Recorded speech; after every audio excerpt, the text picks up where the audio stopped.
Friends, कैसे हैं आप सभी का भक्ति पूजा पाठ चैनल में बहुत बहुत स्वागत है। फ्रेंड्स, आज हम लोग जो है शिव पुराण का पहला अध्याय प्रारंभ करेंगे और शिव पुराण का जो पहला अध्याय है वह है सूत जी द्वारा शिव पुराण की महिमा का वर्णन। तो आइए हम सभी लोग इस पहले अध्याय को सुनते हैं और आगे के अध्याय भी सुनते रहेंगे। श्री शौनक जी ने पूछा, महाज्ञानी सूत जी, आप संपूर्ण सिद्धांतों के ज्ञाता हैं, कृपया मुझसे पुराणों के सार का वर्णन करें। ज्ञान और वैराग्य सहित भक्ति से प्राप्त विवेक की वृद्धि कैसे होती है तथा साधु पुरुष कैसे अपने काम क्रोध आदि विकारों का निवारण करते हैं। इस कलयुग में सभी जीव आसुरी स्वभाव के हो गए हैं, अतः कृपा करके मुझे ऐसा साधन बताइए जो कल्याणकारी व मंगलकारी हो तथा पवित्रता लिए हो। प्रभु, वह ऐसा साधन हो जिससे मनुष्य की शुद्धि हो जाए और उस निर्मल हृदय वाले पुरुष को सदैव के लिए शिव की प्राप्ति हो जाए। श्री सूत जी ने उत्तर दिया, शौनक जी, आप धन्य हैं, क्योंकि आपके मन में पुराण कथा को सुनने के लिए अपार प्रेम व लालसा है, इसलिए मैं तुम्हें परम उत्तम शास्त्र की कथा सुनाता हूँ। वत्स, संपूर्ण सिद्धांत से संपन्न, भक्ति को बढ़ाने वाला तथा शिव जी को संतुष्ट करने वाला अमृत के समान दिव्य शास्त्र है शिव पुराण। इसका पूर्व काल में शिव जी ने ही प्रवचन किया था। गुरुदेव व्यास ने सनत कुमार मुनि का उपदेश पाकर आदरपूर्वक इस पुराण की रचना की है। यह पुराण कलयुग में मनुष्यों के हित का परम साधन है। शिव पुराण परम उत्तम शास्त्र है। इस पृथ्वी लोक में सभी मनुष्य को भगवान शिव के विशाल स्वरूप को समझना चाहिए। इसे पढ़ना एवं सुनना सर्वसाधन है। यह मनोवांछित फलों को देने वाला है। इससे मनुष्य निष्पाप हो जाता है तथा इस लोक में सभी सुखों का उपभोग करके अंत में शिवलोक को प्राप्त करता है। शिव पुराण में 24,000 श्लोक है, जिसमें 7 संहिताएं हैं। शिव पुराण परमात्मा के समान गति प्रदान करने वाला है। मनुष्य की पूरी भक्ति एवं संयम पूर्वक इसे सुनना चाहिए। जो मनुष्य प्रेम पूर्वक नित्य इसको बाँचता है या इसका पाठ करता है, वह निसंदेह पुण्य आत्मा है। भगवान शिव उस विद्वान पुरुष पर प्रसन्न होकर उसे अपना धाम प्रदान करते हैं। प्रतिदिन आदरपूर्वक शिव पुराण का पूजन करने वाले मनुष्य संसार में संपूर्ण भोगों को भोगकर भगवान शिव के पद को प्राप्त करते हैं। वे सदा सुखी रहते हैं। शिव पुराण में भगवान शिव का सर्वस्व है। इस लोक और परलोक में सुख की प्राप्ति के लिए आदरपूर्वक इसका सेवन करना चाहिए। यह निर्मल शिव पुराण धर्म, अर्थ, काम और मोक्ष रूप चारों पुरुषार्थों को देने वाला है, अतः सदा प्रेम पूर्वक इसे सुनना और पढ़ना चाहिए। इसी के साथ में प्रथम अध्याय समाप्त होता है और दूसरा अध्याय शुरू होता है। दूसरे अध्याय में देवराज को शिवलोक की प्राप्ति और चंचुला का संसार से वैराग्य, इसके बारे में हम लोग जानेंगे। श्री शौनक जी ने कहा, आप धन्य हैं सूत जी, आप परमार्थ तत्व के ज्ञाता हैं। आपने हम पर कृपा करके हमें यह अद्भुत और दिव्य कथा सुनाई है। भूतल पर इस कथा के समान कल्याण का और कोई साधन नहीं है। आपकी कृपा से यह बात हमने समझ ली है। सूत जी, इस कथा के द्वारा कौन से पापी शुद्ध होते हैं, उन्हें कृपा पूर्वक बताकर इस जगत को कृतार्थ कीजिए। सूत जी बोले, मुनि, जो मनुष्य पाप, दुराचार तथा काम, क्रोध, मद, लोभ में निरंतर डूबे रहते हैं, वे भी शिव पुराण पढ़ने अथवा सुनने में शुद्ध हो जाते हैं तथा उनके पापों का पूर्णतया नाश हो जाता है। इस विषय में मैं तुम्हें एक कथा सुनाता हूँ। देवराज ब्राह्मण की कथा आइए हम लोग सुनते हैं। बहुत पहले की बात है कि रातों के नगर में देवराज नाम का एक ब्राह्मण रहता था। वह ज्ञान में दुर्बल, गरीब, रस बेचने वाला तथा वैदिक धर्म से विमुख था। वह स्नान संध्या नहीं करता था तथा उसमें वैश्यावृत्ति बढ़ती ही जा रही थी। वह भक्तों को ठगता था। उसने अनेक मनुष्यों को मारकर उन सबका धन हड़प लिया था। उस पापी ने थोड़ा सा भी धन धर्म के काम में नहीं लगाया था। वह वेश्यागामी और आचार भ्रष्ट था। एक दिन वह घूमता हुआ दैवयोग से प्रतिष्ठानपुर झूसी प्रयाग में जा पहुंचा। वहां उसने एक शिवालय देखा जहां बहुत से साधु महात्मा एकत्र हुए थे। देवराज वहीं ठहर गया। वहां रात में उसे ज्वर आ गया और उसे बहुत ही पीड़ा होने लगी। वहीं पर एक ब्राह्मण देवता शिव पुराण की कथा सुना रहे थे। ज्वर में पड़ा देवराज भी ब्राह्मण के मुख से शिव कथा को लगातार सुन रहा था। एक मास के बाद देवराज ज्वर से पीड़ित अवस्था में चल बसा। यमराज के दूत उसे बांधकर यमपुरी ले गए। तभी वहां शिवलोक से भगवान शिव के पार्षदगण आ गए। वे कर्पूर के समान उज्जवल थे। उनके हाथ में त्रिशूल, संपूर्ण शरीर पर भस्म और गले में रुद्राक्ष की माला थी। उनके शरीर की शोभा बढ़ा रही थी। उन्होंने यमराज के दूतों को मार पीट कर देवराज को यमदूतों के चंगुल से छुड़ा लिया और वे अपने अद्भुत विमान में बिठाकर जब कैलाश पर्वत पर जाने लगे तो यमपुरी में कोलाहल मच गया, जिसे सुनकर यमराज अपने भवन से बाहर आ गए। साक्षात रुद्रों के समान प्रतीत होने वाले इन दूतों का धर्मराज ने विधिपूर्वक पूजन किया और अपने ज्ञान की दृष्टि से सारा मामला जान लिया। उन्होंने भय के कारण भगवान शिव के दूतों से कोई बात नहीं पूछी। उसके बाद शिवदूत देवराज को लेकर कैलाश चले गए और वहां पहुंचकर उन्होंने ब्राह्मण को कर्णावतार भगवान शिव के हाथों में सौंप दिया। शौनक जी ने कहा, महाभाग सूत जी, आप सर्वज्ञ हैं। आपके कृपा प्रसाद से मैं कृतार्थ हुआ। वह इस इतिहास को सुनकर मेरा मन आनंदित हो गया। अतः भगवान शिव में प्रेम बढ़ाने वाली दूसरी कथा भी कहिए। तो इस प्रकार भगवान शिव का तीसरा अध्याय प्रारंभ होता है, जिसमें हम बिंदुक ब्राह्मण की कथा सुनेंगे। श्री सूत जी बोले, शौनक सुनो, मैं तुम्हारे सामने एक अन्य गोपनीय कथा का वर्णन करूंगा, क्योंकि तुम शिव भक्तों में अग्रगण्य वेद वेदताओं में श्रेष्ठ हो। समुद्र के निकटवर्ती प्रदेश में वाशकाल नामक गांव है, जहां वैदिक धर्म से विमुख महापापी मनुष्य रहते हैं। वे सभी दुष्ट हैं। उनका मन दूषित विषयों भोगों में ही लगा रहता है। वे देवताओं एवं भाग्य पर विश्वास नहीं करते। वे सभी कुटिल वृत्ति वाले हैं, किसानी करते हैं। वे विभिन्न प्रकार के अस्त्र शस्त्र रखते हैं। वे व्याभिचारी हैं। वे इस बात से पूर्णतः अनजान है कि ज्ञान, वैराग्य तथा सद्धर्म ही मनुष्य के लिए परम पुरुषार्थ है। वे सभी पशु बुद्धि हैं। अन्य समुदाय के लोग भी उन्हीं की तरह बुरे विचार रखने वाले हैं। वे धर्म से विमुख हैं। वे नित्य कुकर्म में लगे रहते हैं एवं सदा विषयों में भोगों में डूबे रहते हैं। वहाँ की स्त्रियां भी बुरे स्वभाव की हैं, स्वेच्छाचारिणी, पाप में डूबी हुई, कुटिल सोच वाली और व्याभिचारिणी है। वे सभी सद्व्यवहार तथा सदाचार से सर्वथा शून्य है। वहाँ सिर्फ दुष्टों का निवास है। वाशकल नामक गांव में बिंदुक नाम का एक ब्राह्मण रहता था। वह अधर्मी, दुरात्मा एवं महापापी था। उसकी स्त्री बहुत सुंदर थी। उसका नाम चंचुला था।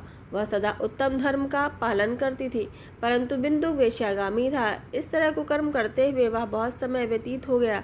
उसकी स्त्री काम से पीड़ित होने पर भी स्वधर्म नाश के भय से क्लेश सहकर काफी समय तक धर्म भ्रष्ट नहीं हुई, परंतु आगे चलकर वह भी अपने दुराचारी पति के आचरण से प्रभावित होकर दुराचारिणी और अपने धर्म से विमुख हो गई।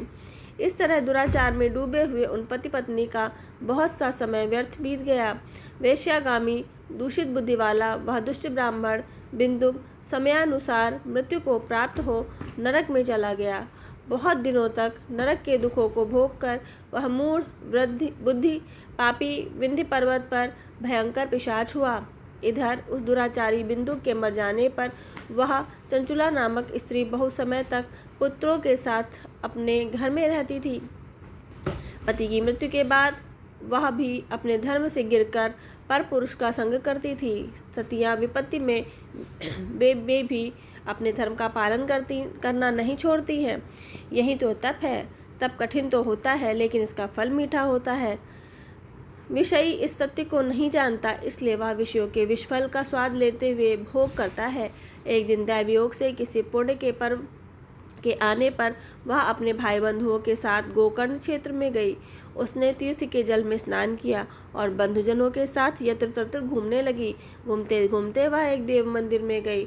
वहां उसने एक ब्राह्मण के मुख से भगवान शिव की परम पवित्र एवं मंगलकारी कथा सुनी। कथावाचक ब्राह्मण कह रहे थे कि जो स्त्रियां व्याभिचार करती हैं वे मरने के बाद में यमलोक को जाती हैं। तब यमराज के दूत उन्हें तरह तरह की यंत्रणा देते हैं। वे उनके कामांगों को तप्त लौह दंडों से दागते हैं। तप्त लौह के पुरुष से उनका संसर्ग कराते हैं। ये सारे दंड इतनी वेदना वाले होते हैं कि जीव पुकार पुकार कर कहता है कि अब वह ऐसा नहीं करेगा, लेकिन यमदूत उसे नहीं छोड़ते। कर्मों का फल तो सभी को भोगना पड़ता है। देव, ऋषि, मनुष्य सभी इससे बंधे हुए हैं। ब्राह्मण के मुख से यह वैराग्य वाली कथा सुनकर चंचुला भय से व्याकुल हो गई। कथा समाप्त होने पर सभी लोग वहां से चले गए। तब कथा बाँचने वाले ब्राह्मण देवता से चंचुला ने कहा कि हे ब्राह्मण, धर्म को न जानने के कारण मेरे द्वारा बहुत बड़ा दुराचार हुआ है। स्वामी, मेरे ऊपर कृपा करके मेरा उद्धार कर दीजिए। आपके प्रवचन को सुनकर मुझे इस संसार से वैराग्य हो गया है। मुझ मूढ़ चित्त वाली पापिनी को धिक्कार है। मैं निंदा के योग्य हूँ। मैं बुरे विषयों में फंसकर अपने धर्म से विमुख हो गई थी। कौन मुझ जैसी कुमार्ग में मन लगाने वाली पापिनी का साथ देगा? तब यमदूत मेरे गले में फंदा डालकर मुझे बांध कर ले जाएंगे और नरक में मेरे शरीर के टुकड़े टुकड़े करेंगे। तब मैं कैसे उन महायातनाओं को सहन कर पाऊंगी? मैं सब प्रकार से नष्ट हो गई हूँ, क्योंकि अभी तक मेरे हर तरह के पाप में डूबी रही हूँ। हे ब्राह्मण, आप मेरे गुरु हैं, आप ही मेरे माता पिता हैं। मैं आपकी शरण में आई हूँ। मुझ अबला का अब आप ही उद्धार कीजिए। सूत जी कहते हैं, शौनक इस प्रकार विलाप करती हुई चंचुला ब्राह्मण देवता के चरणों में गिर गई। तब ब्राह्मण ने उसे कृपापूर्वक उठाया। इसके बाद हम चौथा अध्याय सुनेंगे, जिसमें चंचुला की शिव कथा सुनने में रुचि और शिवलोक गमन के बारे में जानकारी प्राप्त करेंगे। ब्राह्मण बोले, नारी, तुम सौभाग्यशाली हो जो भगवान शंकर की कृपा से तुमने वैराग्यपूर्ण शिव पुराण की कथा सुनकर समय से अपनी गलती का एहसास कर लिया है। तुम डरो मत और भगवान शिव की शरण में जाओ। उनकी परम कृपा से तुम्हारे सभी पाप नष्ट हो जाएंगे। मैं तुम्हें भगवान शिव की कथा सहित वह मार्ग बताऊंगा जिसके द्वारा तुम्हें सुख देने वाली उत्तम गति प्राप्त होगी। शिव कथा सुनने से तुम्हारी बुद्धि शुद्ध हो गई है और तुम्हें पश्चाताप हुआ है तथा मन में वैराग्य उत्पन्न हुआ है। पश्चाताप ही पाप करने वाले पापियों के लिए सबसे बड़ा प्रायश्चित है। पश्चाताप ही पापों का शोधक है। इससे ही पापों की शुद्धि होती है। सत्पुरुषों के अनुसार पापों की शुद्धि के लिए प्रायश्चित पश्चाताप से ही संपन्न होता है। जो मनुष्य अपने कुकर्मों के लिए पश्चाताप नहीं करता वह उत्तम गति प्राप्त नहीं करता, परंतु जिसे अपने कुकृत्य पर हार्दिक पश्चाताप होता है वह अवश्य उत्तम गति का भागीदार होता है। इसमें कोई शक नहीं है। शिव पुराण की कथा सुनने से चित्त की शुद्धि व मन निर्मल हो जाता है। शुद्ध चित्त में ही भगवान शिव व पार्वती का वास होता है। वह शुद्धात्मा पुरुष सदा शिव को पद को प्राप्त होता है। इस कथा का श्रवण सभी मनुष्यों के लिए कल्याणकारी है, अतः इसकी आराधना व सेवा करनी चाहिए। यह कथा मन भवबंधन रूपी रोगों का नाश करने वाली है। भगवान शिव की कथा सुनकर हृदय में उसका मनन करना चाहिए। इससे चित्त की शुद्धि होती है। चित्त शुद्धि होने से ज्ञान और वैराग्य के साथ महेश्वर की भक्ति निश्चय ही प्रकट होती है तथा उनके अनुग्रह से दिव्य मुक्ति प्राप्त होती है। जो मनुष्य माया के प्रति आसक्त है वह इस संसार बंधन से मुक्त हो नहीं पाता है। हे ब्राह्मण पत्नी, तुम अन्य विषयों से अपने मन को हटाकर भगवान शंकर की इस परम पावन कथा को सुनो। इससे तुम्हारे चित्त को शुद्धि होगी और तुम्हें मोक्ष की प्राप्ति होगी। जो मनुष्य निर्मल हृदय से भगवान शिव के चरणों का चिंतन करता है उसकी एक ही जन्म में मुक्ति हो जाती है। सूक्त जी कहते हैं, शौनक, यह कहकर वे ब्राह्मण चुप हो गए। उनका हृदय करुणा से भर गया। वे ध्यान में मग्न हो गए। ब्राह्मण का उक्त उपदेश सुनकर चंचुला के नेत्रों में आनंद के आंसू छलक आए। वह हर्ष भरे हृदय से ब्राह्मण देवता के चरणों में गिर गई और हाथ जोड़कर बोली, मैं कृतार्थ हो गई। हे ब्राह्मण, शिव भक्तों में श्रेष्ठ स्वामिनी, आप धन्य हैं। आप परमार्थदर्शी हैं और सदा परोपकार में लगे रहते हैं। साधु, मैं नरक के समुद्र में गिर रही हूँ, कृपा कर मेरा उद्धार कीजिए। जिस पौराणिक व अमृत के समान सुंदर शिव पुराण कथा की बात आपने की है, उसे सुनकर ही मेरे मन में वैराग्य उत्पन्न हुआ है। उस अमृतमयी शिव पुराण कथा को सुनने के लिए मेरे मन में बहुत श्रद्धा हो रही है। कृपया आप मुझे सुनाइए। सूत जी कहते हैं, शिव पुराण की कथा सुनने की इच्छा मन में लिए हुए चंचुला उन ब्राह्मण देवता की सेवा में वहीं रहने लगी। उस गोकर्ण नामक महाक्षेत्र में उन ब्राह्मण देवता के मुख से चंचुला शिव पुराण की भक्ति, ज्ञान और वैराग्य बढ़ाने वाली और मुक्ति देने वाली परम उत्तम कथा सुनकर कृतार्थ हुई। उसका चित्त शुद्ध हो गया। वह अपने हृदय में शिव के सगुण रूप का चिंतन करने लगी। वह सदैव शिव के सच्चिदानंदमय रूप का स्मरण करती थी। तत्पश्चात अपना समय पूर्ण होने पर चंचुला ने बिना किसी कष्ट के अपना शरीर त्याग दिया। उसे लेने के लिए एक दिव्य विमान वहां पहुंचा। वह विमान शोभा साधनों से सजा हुआ था और शिवगणों से सुशोभित था। चंचुला विमान से शिवपुरी पहुंची। उसके सारे पाप धुल गए। वह दिव्यांगना हो गई। वह गौरांग देवी मस्तक पर अर्धचंद्र का मुकुट एवं अन्य दिव्य आभूषण पहने शिवपुरी पहुंची। वहां उसे सनातन देवता त्रिनेत्रधारी महादेव शिव को देखा उनकी सेवा में भक्ति भाव से उपस्थित थे। उनकी अंग कांति करोड़ों सूर्यों के समान प्रकाशित हो रही थी। 5 मुखों और हर मुख में 3-3 नेत्र थे। मस्तक पर अर्धचंद्राकार मुकुट शोभायमान हो रहा था। कंठ में नील चिन्ह था। उनके साथ में गौरी देवी विराजमान थी, जो विद्युत कुंज के समान प्रकाशित हो रही थी। महादेव जी की कांति कपूर के समान गौर थी। उनके शरीर पर श्वेत वस्त्र थे तथा शरीर श्वेत भस्म से युक्त था। इस प्रकार भगवान शिव के परम उज्जवल रूप के दर्शन कर चंचुला बहुत प्रसन्न हुई। उसने भगवान को बारंबार प्रणाम किया और हाथ जोड़कर प्रेम, आनंद और असंतोष से युक्त हो विनीत भाव से खड़ी हो गई। उसके नेत्रों से आनंदाश्रुओं की धारा बहने लगी। भगवान शंकर व भगवती गौरी उमा ने करुणा के साथ सौम्य दृष्टि से देखकर चंचुला को अपने पास बुलाया।